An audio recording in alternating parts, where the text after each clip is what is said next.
আসসালামু আলাইকুম প্রিয় বন্ধুরা। আজকের এই ভিডিওতে আমি কথা বলবো কিভাবে আপনারা কোম্পানি থাকা অবস্থায় আপনার ব্যবসা দাঁড় করাইতে পারেন। আমরা অনেকেই ব্যবসা করার জন্য আগ্রহী সৌদি আরবের ভিতরে, কিন্তু অনেকে দেখা যাইতেছে কোম্পানিতে জব করার কারণে ব্যবসা দিতে পারি না বা সেই সাহসটুকু করতে পারি না। আজকের এই ভিডিওটি দেখলে আপনি সঠিক একটি সিদ্ধান্ত নিতে পারবেন। আশা করি আপনার এই সিদ্ধান্ত নেওয়াতে আমার এই ভিডিওটি আপনাকে সহায়ক করবে। তাই ধৈর্য সহকারে আমি যে কিছু আমার নিজের ওপিনিয়ন আপনাদের সাথে শেয়ার করব, এবং আমি বাস্তবতায় অনেককে দেখছি এই ধরনের ব্যবসা করতে কোম্পানি থাকা অবস্থায় ব্যবসা দাঁড় করাইয়া পরবর্তীতে আপনার ফ্রি ভিসা হয়ে গেছে। সো ফ্রি ভিসা হইতে গেলে কিছু প্রবলেম আমাদের থাকে, সেই প্রবলেমগুলো নিয়ে আইডেন্টিফাই করে অনেক কিছু যেটি বুঝতে পারলাম সেটি আপনাদের সাথে শেয়ার করব। এক নম্বর প্রবলেম হচ্ছে, আমি যদি ধরেন একটি কোম্পানিতে জব করি, সেই কোম্পানিতে স্মার্ট স্যালারিতে আমি জব করতেছি। স্মার্ট স্যালারিটা ছেড়ে আমি চাচ্ছি যে ফ্রি ভিসা হয়ে যাবে, আসার পরে ব্যবসা দিব। এখন ব্যবসাতে আমি কি সফল হবো কিনা এর কোনো নিশ্চিত নাই। ব্যবসাতে লাভও হতে পারে, লস হতে পারে। আমি কিন্তু অনেকগুলো দোকান দিয়েছি, আর ভিতরে অনেকগুলো দোকানই আমার লস হয়ে গেছে। পরবর্তীতে আমি হাল ছাড়ি নাই। যাই হোক, সে বিষয়ে আমরা আজকে কথা বলবো না। আমরা কথা বলবো যে আমি যদি কোম্পানির কাজটা ছেড়ে দেই এবং সে কোম্পানি থেকে যদি আমি স্মার্ট স্যালারি পাই, আমি যদি কোম্পানি থাকা অবস্থায় এই ব্যবসা দাঁড় করে দিতে পারি, সেটি ভালো না? কোম্পানি থাকা অবস্থায় যখন আমার ব্যবসাটি দাঁড় হবে, তখন আমি কোম্পানিটা ছেড়ে দেবো। সো এই প্রক্রিয়াটা আমরা কিভাবে করব, সে বিষয় নিয়ে আলোচনা করব। এখন ধরেন স্মার্ট স্যালারি কতটুকু বোঝায়? স্মার্ট স্যালারি হচ্ছে, ধরেন বর্তমানে সৌদি আরবের শ্রম বাজারের অবস্থা বেশি একটা ভালো না, ব্যবসায়ীদের অবস্থা বেশি একটা ভালো না। সো আমরা তুলনামূলক স্মার্ট স্যালারি ধরতে পারি 1500 থেকে 2500 রিয়াল। যদি আপনার স্যালারি 1500 রিয়াল প্লাস হয়ে থাকে, সেটি অবশ্যই এই সময়ের শ্রমবাজারের অবস্থা বিবেচনা করে সেটি স্মার্ট স্যালারি সৌদি আরবের ভিতরে। অনেকেই কোম্পানি থেকে বাইর হইতে চাচ্ছেন, কিন্তু কোম্পানি সেই সুযোগ দিতেছে না। তারাও কিন্তু এই ব্যবসাটি আপনারা করতে পারবেন। ব্যবসা করার পদ্ধতি হচ্ছে, ধরেন আপনি যখন কোম্পানিটা ছেড়ে ফ্রি ভিসা হয়ে যাবেন, অবশ্যই আপনি একটি মালিকের অধীনে যাইবেন। সেই মালিককে দিয়ে তো আপনি ব্যবসা করবেন, বা আপনাদের ইনভেস্টর লাইসেন্সের কথা আমি বলবো না, কারণ ইনভেস্টর লাইসেন্স সেটা হচ্ছে হিউজ অ্যামাউন্টের টাকা। এত টাকা পরিমাণ আমাদের কাছে অর্থ নাই যে আমরা ইনভেস্টর হয়ে ব্যবসাতে ইনভলভ হবো। কারণ ইনভেস্টরের যে পরিমাণ আপনার বছরিক যে খরচটা, সেই খরচটা আমাদের ইনভেস্টই নেই। পরবর্তীতে আমরা খরচ দিব, ইনভেস্ট করব, মানে হিউজ টাকার একটা ব্যাপার স্যাপার। অনেকে যারা আমরা কোম্পানিতে ছোটখাটো জব করি, আমাদের কাছে এত পরিমাণ অর্থ নেই। সো আমরা টুকিটাকি যা অর্থ আছে তা দিয়েই একটা ব্যবসা দাঁড় করাবো কিভাবে, সেই বিষয়ে আজকের ভিডিওতে কথা বলবো। আপনি ব্যবসা করতে চাচ্ছেন, আপনি ফ্রি ভিসা না হইয়া যেই কফিলের কাছে আপনি কাফালা এলে নইলে, ওই কফিলে যদি আপনার বিশ্বাস্ত, অবশ্যই ব্যবসা করতে হলে কফিল বিশ্বাস্ত হতে হবে। ওই চাচা মামু খালুর কারো চীনা পরিচিত কফিল, এ ধরনের কফিল দিয়ে আপনি কোনো সময় ব্যবসা করতে পারবেন না। অবশ্যই আপনার কফিল ট্রাস্টেড এবং বিশ্বাসযোগ্য আপনার পরিচিত হতে হবে, যা সরাসরি আপনার সাথে পরিচিত। থার্ড পার্টির মাধ্যমে আপনি কফিলকে পরিচিত হয়েছেন, এমন কফিলের মাধ্যমে সৌদি আরব আপনার ব্যবসা করতে পারবেন না। সেখানে আপনি 100% ক্ষতিগ্রস্ত হবেন। আপনার ব্যবসাটি পরবর্তীতে কফিল নিয়ে নেবে। যদি মনে করেন এরকম সৌদি আপনার কাছে আছে যে ট্রাস্টেড, আপনি তার উপর ট্রাস্ট করতে পারেন, তো তার সাথে আপনি ডিল করবেন যে আমি তোমার কাগজপত্র দিয়ে ব্যবসা করব, তোমাকে প্রতি মাসে 500 বা 1000 টাকা করে আমি হাদিয়া দিব। বিনিময়ে আমি একটি মুদির দোকান দিতে চাই, যেটিকে বাকালা বলে বা সবজির দোকান বলে। যাই বলে, সবজির দোকান যদি দিতে চান, বাকালা দিতে চান, আমি যে লাইনে ব্যবসা করি সেই লাইনের কথাই আমি বেশি বলি। সো বাকালা যদি দিতে চান, আপনি বলবেন যে 500-1000 টাকা করে প্রতি মাসে তোমাকে ফায়দা দিব, তুমি যদি আমাকে দোকানের কাগজপত্রগুলো ভ্যালিড করে দাও। এখন আপনি যেহেতু দোকানে থাকতে পারবেন না, এখন আপনার হয়তো ভাই বন্ধু পরিচিত কারো বিশ্বস্ত একটা ওয়ার্কার প্রয়োজন, তাকে আপনি স্যালারিতে রাখবেন এবং আপনি যে দোকানটি দিবেন সেই দোকানে তাকে বসাইবেন। যদি দোকান সাকসেস হয়, তাহলে আপনি কোম্পানি ছেড়ে চলে আসবেন। আর যদি সাকসেস না হয়, তাহলে কোনো অসুবিধা নেই। আপনার যা লস খাইছেন, অনেক সময় দেখা যায় যে যে কোনো আপনি দোকান দিবেন, সেই দোকানটা পুনরায় আপনি আবার বিক্রি করে দিতে পারেন। কারণ দোকানের ভিতরে যে মালামালগুলো থাকে, এসি এবং কি একটা সাইনবোর্ড সহ, আমি কয়েকবার দোকান আমার চলছে না, আমি পরবর্তীতে সেগুলো মালামাল বিক্রি করে দিচ্ছি। যদিও লস হয়, লস যে পরিমাণ হয়, কিন্তু দেখা যেতেছে আমি 2500 টাকা একটা বেতনে ভালো একটা জব করতেছি, সেই জবটাও গেল, আমার ব্যবসাটাও গেল, মানে আমার তো আমও গেল, সালাও গেল। কিন্তু এই সিচুয়েশনে দেখা যাবে যে আমার ব্যবসা গেল, আমার কর্মস্থলের অবস্থা আছে, যে লোকসানটা খাইছি সেই লোকসানটা আবার আমি ইনকাম করে তৈরি করে দিতে পারবো। অনেক সময় দেখা যায় আমরা যারা অবশ্যই ব্যবসা করবে, তারা কিন্তু ভালো অবস্থানে থেকেই ব্যবসা করার পরিকল্পনা করে।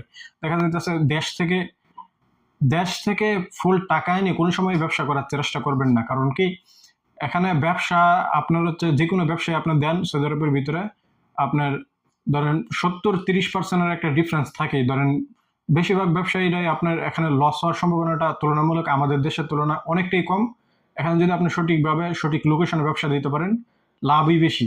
তারপরেও আমাদের লসের বিষয়টা ধরে নিতে হবে যে লস হলে কিন্তু আমাদের, যদি আমি রেন্ট করে আনি বা হাওলাত করে আনি, সম্পূর্ণ টাকা কিন্তু আমাকে লেনদেন ক্লিয়ার করতে হবে। তাই হচ্ছে নিজে অর্থ সঞ্চয় করে আপনার ইনকামের টাকা দিয়ে আপনি ব্যবসা করেন, এটা হচ্ছে বুদ্ধিমানের কাজ, এটাই সব থেকে উত্তম। সো আপনি যখন এই কফিলকে দিয়ে আপনি ব্যবসাটা দাঁড় করাবেন, যদি ব্যবসাতে আপনার সাকসেস হন, তাহলে আপনি কোম্পানি কাজ ছেড়ে দেন। আরেকটি পদ্ধতি আছে যেটি আমি দেখছি, আমার যে দোকান রয়েছে সেই দোকানের একটু সামনে 5 থেকে 6 মিনিট লাগবে গাড়ি দিয়ে গেলে, সেখানে আমি এক বাংলাদেশিকে দেখলাম, তারা 5 জন বন্ধু মিলে একটি দোকান দিয়েছে, প্রত্যেকেই এক কোম্পানিতে জব করে। তো তারা 5 জন মিলে আপনার হচ্ছে 20,000 রিয়াল করে একত্রিত করে বড় সুন্দর একটি বাকালা দিয়েছে, যে বাকালাটা দেখে আমি নিজে, আমার কাছে এত ভালো লাগছে। পরবর্তীতে আমি তাদের সাথে আলোচনা করলাম যে এই বাকালাটির মালিক কে। পরে যেই দোকানের যেই কর্মচারী রয়েছে উনি আমাকে বললো যে তারা 5 জন মিলে এই দোকানটা দিছে এবং 5 জনে কোম্পানিতে কাজ করে, কোম্পানি থেকে পারমিশন নেয় যে সে কাফালা হবে। এই আইডিয়াটা আমি যখন জানতে পারছি তখনই এই ভিডিওটি তৈরি করতে বসছি, যে আপনাদেরকে আইডিয়া দিই। আপনার যদি বিশ্বাস তো 4-5 জন বন্ধু থাকে, আপনি দরকার নাই তো আপনার 20,000 আপনারা 10,000 রিয়াল করে 5 জন বন্ধু মিলে 50,000 রিয়ালের ভিতরে একটি ব্যবসা দাঁড়া করেন এবং একটা ওয়ার্কারের বেতন রাখেন আপনি 1200 থেকে 1500 রিয়াল দিয়ে একটা ওয়ার্কারে বসায় রাখেন, দেখেন। এবং সবকিছু আপনার বাকালার হিসাবটা কি, এখানে আপনার চুরি করার কোনো সুযোগ নেই যে আপনি একটা ওয়ার্কারকে দিবেন সে চুরি করবে, কারণ প্রত্যেকটা প্রোডাক্টে আপনার প্রাইস ট্যাগ লাগায় রাখেন, প্রাইস যাতে অ্যাকুরেটলি থাকে, এবং প্রতিটা প্রোডাক্ট আপনার সিস্টেমে সেল হচ্ছে, সিস্টেমে ইনভেন্টরির ভিতরে অ্যাড হচ্ছে, স্টকে কতটুকু আছে সবকিছু আপনার অ্যাপ্লিকেশনের মাধ্যমে আপনি কন্ট্রোল করতে পারতেছেন। সো এখানে কিন্তু চুরি হওয়ার সম্ভাবনা নেই। তাই এই আইডিয়াটা আপনারা কাজে লাগাইতে পারেন। যদি আপনার কোম্পানিতে জব করেন, আপনার সৌদি আরবের ভিতরে আরো 4-5 জন বন্ধু আছে ইনভেস্টর, আপনারা 4-5 জন মিলে কারো কাছে যদি পরিচিতি একটি সৌদি থাকে, সেই সৌদিকে দিয়ে আপনারা একটা ব্যবসা দাঁড় করাইতে পারেন। যদি আপনারা সবজির দোকান দিতে চান, সেক্ষেত্রে সবজির দোকানের ব্যবসাটা ধরেন ছোট ব্যবসা, এটা অল্প ইনভেস্টের ব্যবসা, সেটি আপনি একাই দিতে পারেন, এখানে ইনভেস্টর লওয়ার কোনো প্রয়োজন নেই। যদি আপনারা রেস্টুরেন্ট অথবা এ ধরনের বাকালা দিতে চান, 4-5 জন ইনভেস্টর যদি বিশ্বাস্ত লোক হয়ে থাকে, আপনারা মিলেমিশে কোম্পানি থাকা অবস্থায় দিতে পারেন। সো সৌদির কাগজপত্র দিয়ে কিন্তু আপনি ব্যবসা দাঁড় করাইতে পারেন। এই ব্যবসা যখন রানিং হবে বা দেখবেন যে আপনার এখান থেকে যেই ইনকামটা আসতেছে, যে প্রফিটটা আসতেছে, সেই প্রফিটটা দিয়ে আপনি ব্যবসাটা পরিচালনা করতে পারবেন লং টাইম পর্যন্ত, তখন আপনি কোম্পানি ছেড়ে দেন। আর যদি কোম্পানি ভালো স্যালারিটা চাইলে আপনি ব্যবসাতে আইসা পড়েন, আপনার যখন ব্যবসাটা লস হবে আপনি কিন্তু একেবারে হতাশ হয়ে যাবেন, মানে আপনার চারিদিক থেকে একটা লোকসান প্রজেক্ট আপনি করে যাবেন, রেনা দেনাও থাকবে, আপনার জবও থাকবে না, যে আপনি যেই লসটা খাইছেন সেই লসটা কভার করার জন্য। কিন্তু আমি যে আইডিয়াটা দিছি যে কোম্পানিতে থাকা অবস্থা যদি আপনার লসও খান, সেক্ষেত্রে আপনার তো মালামাল বিক্রি করে অন্তত ধরেন, আমি যেটি বোঝাতে চাচ্ছি আপনাদেরকে, আপনি 50,000 রিয়াল ইনভেস্ট করছেন, এখন দোকানটুকু চললো না, দোকান আপনার হচ্ছে আপনার লস খেলেন, সেক্ষেত্রে আপনি এখানে লস খাবেন কত টাকা আমি আপনাদেরকে বলি। ডেকোরেশনের টাকাটা লস খাবেন, একটা দোকানের ডেকোরেশন আমরা 15-16,000 রিয়াল, এভারেজে ধরলাম আপনি 20,000 রিয়াল লস খেলেন। 50,000 রিয়াল যেখানে ইনভেস্ট করবেন সেই জায়গাতে আপনি 20,000 রিয়াল লস খাবেন। কিন্তু এই 20,000 রিয়াল আপনি কিন্তু কভার করে ফেলতে পারবেন, বা হয়তো একটু সময় লাগবে, সময়ের ব্যাপার স্যাপার লাগবে, কিন্তু আপনি যখন জবটা ছাইরা দিবেন, পরবর্তীতে পুনরায় আপনাকে আরেকটা জব খোঁজা বা জবের যেই বর্তমানে ক্রাইসিস সৌদি আরবের ভিতরে আপনার কর্মস্থলের অবস্থা, আপনারা যারা আছেন তারা কিন্তু এটি ভালো করেই জানেন যে একটা ভালো জব ছেড়ে দিলে পরবর্তীতে একটা ভালো জব পাওয়া মানে অনেকটাই ভাগ্যের ব্যাপার। আপনারা যদিও পেতে পারেন, যদি রিজিকে থাকে বা নসিবে থাকে পাইবেন, আপনারা সিদ্ধান্ত নেবেন যে কোনটি করা আপনাদের জন্য উত্তম হবে। সো যদি আপনারা শেয়ার ব্যবসা করতে চান, যদি আপনারা এই 4-5 জন ইনভেস্টর মিলে ব্যবসা করতে চান, সেক্ষেত্রে সব থেকে উত্তম ব্যবসা হচ্ছে আপনার রেস্টুরেন্ট ব্যবসা, তারপর হচ্ছে আপনার এই বাকালার ব্যবসা, অথবা আপনার হচ্ছে ফ্যাশন ফ্যাশন জিনিসগুলো এতটা আপনার চলে না, অনেক সময় দেখা যায় চললে বেশি লাভ, না চললে পুরাই লস। কারণ কি, আপনার বাকালার যেটি সেটি হচ্ছে নিত্য প্রয়োজনীয় জিনিস, প্রত্যেক দিন মানুষের লাগবেই, কম কিনবে বেশি কিনবে, একটু কম চলবে একটু বেশি চলবে, কিন্তু এই ব্যবসাটা রানিং হয়ে যায়। রেস্টুরেন্ট আর সঠিক জায়গা মতো দিতে পারলে, ভালো লোকেশনে দিতে পারলে মানুষ খাবার খাইবেই, কম খাইবে বেশি খাইবে, মানে চলবেই, এই সমস্ত ব্যবসাতে লস কম।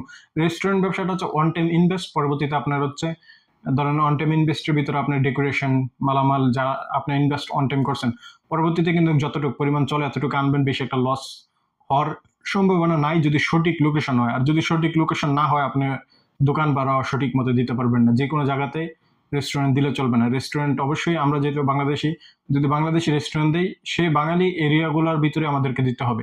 সো এই আইডিয়াগুলোকে কাজে লাগাই কিন্তু আপনারা কোম্পানি থাকা অবস্থায় একটা ব্যবসা সৌদি আরবের ভিতরে দাঁড় করাইতে পারবেন।